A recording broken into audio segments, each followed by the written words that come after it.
Saya akan menunjukkan alat-alat yang sering kita pakai di lab mikrobiologi. Yang pertama yaitu pembakar api atau biasa disebut Bunsen. Ini salah satu alat yang paling penting dalam bekerja dengan mikroba secara aseptis. Yang kedua, korek api. Fungsinya untuk menyalakan api pada Bunsen.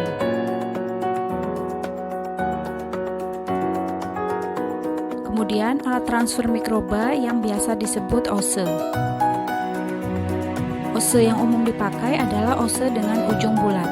Ose yang saya pakai ini berbahan stainless di bagian batangnya dan berbahan plastik di bagian pegangannya.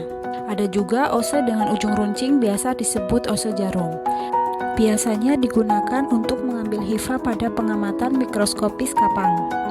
Lalu ada batang L atau sering disebut dengan spreader. Disebut batang L karena bentuknya seperti huruf L. Biasa digunakan pada teknik isolasi mikroba yaitu spread plate atau cawan sebar.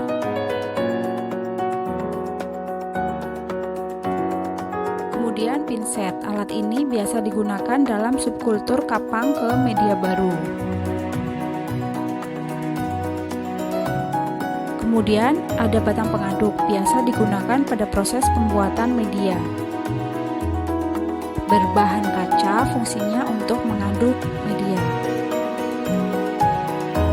Yang ini Petri dish atau cawan Petri sebagai tempat media pertumbuhan mikroba. Berbahan kaca dengan diameter bagian tutup lebih besar daripada bagian alasnya.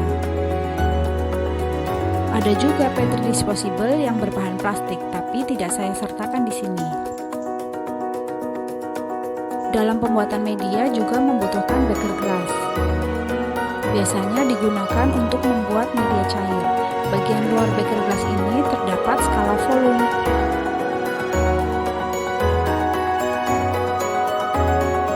Lalu untuk membuat media padat biasanya menggunakan Erlenmeyer.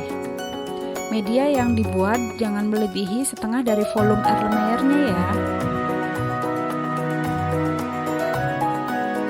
Yang tidak kalah penting dalam pembuatan media mikro adalah gelas ukur. Gelas berbentuk silinder yang mempunyai skala untuk mengukur volume cairan. Nah, kalau yang ini namanya penjepit kayu.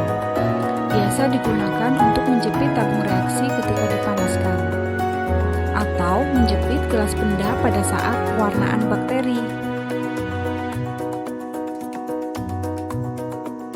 Yang ini namanya tabung reaksi.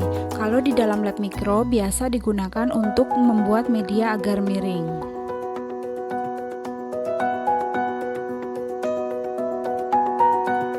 Ini tabung ulir, bentuknya seperti tabung reaksi tetapi mempunyai tutup ulir, jadi tidak perlu membuat sumbat kapas.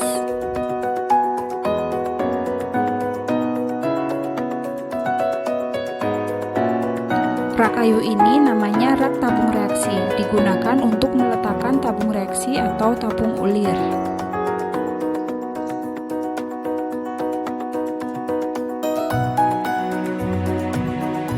Tabung kecil ini namanya tabung Durham, biasanya digunakan dalam uji MPN. Dalam penggunaannya, tabung Durham dengan posisi terbalik dimasukkan ke dalam tabung reaksi. Fungsinya untuk mendeteksi produksi gas yang dihasilkan bakteri.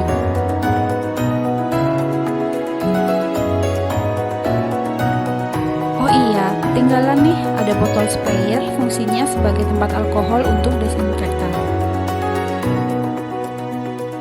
Kira-kira itu ya alat-alat yang sering digunakan di lab mikro.